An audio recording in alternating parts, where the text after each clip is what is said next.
อิทังเมยาตินังโหตุสุขิตาโหตุยาตโยขอส่วนนี้จงสำเร็จแก่ญาติทั้งหลายของข้าพเจ้าขอให้ญาติทั้งหลายของข้าพเจ้าจงมีความสุขอิทังเมตุปัจจายาจาริยานังโหตุสุขิตาโหตุ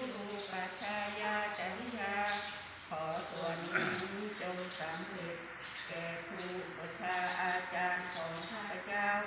ขอให้ครูอุปชาอาจารย์ของข้าพเจ้าจงมีความสุขอิทังเทวตานังโหตุสุขิตาโหตุสัพเพเทวาขอส่วนนี้จงสำเร็จแก่เทวดาทั้งหลายทั้งปวงขอให้เทวดาทั้งหลายทั้งปวงจงมีความสุขอิทังสัพพเปตานังโหตุสุขิตาโหตุสัพเพเปตาขอส่วนนี้จงสำเร็จแก่เปรตทั้งหลายทั้งปวงขอให้เปรตทั้งหลายทั้งปวง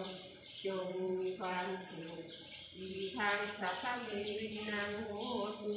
สุขิตาโหตุสัพเพเวรี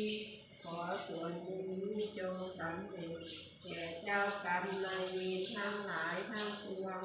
ขอให้เจ้ากรรมนายเวรทั้งหลายทั้งปวงจงมีความสุข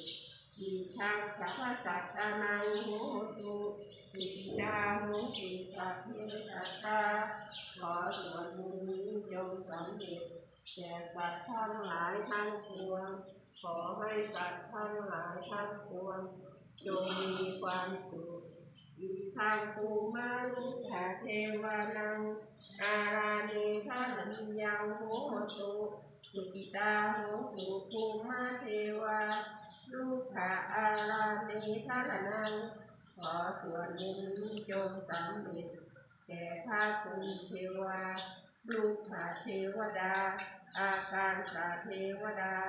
และพระเมฆธรณีพระเมฆคงคานาคยาพูดในอนาคตที่พวกข้าพเจ้าได้สร้างเป็นวัดแห่งนี้ขอให้พระคุณเทวาลูกขาเทวดาอาการสาเทวดา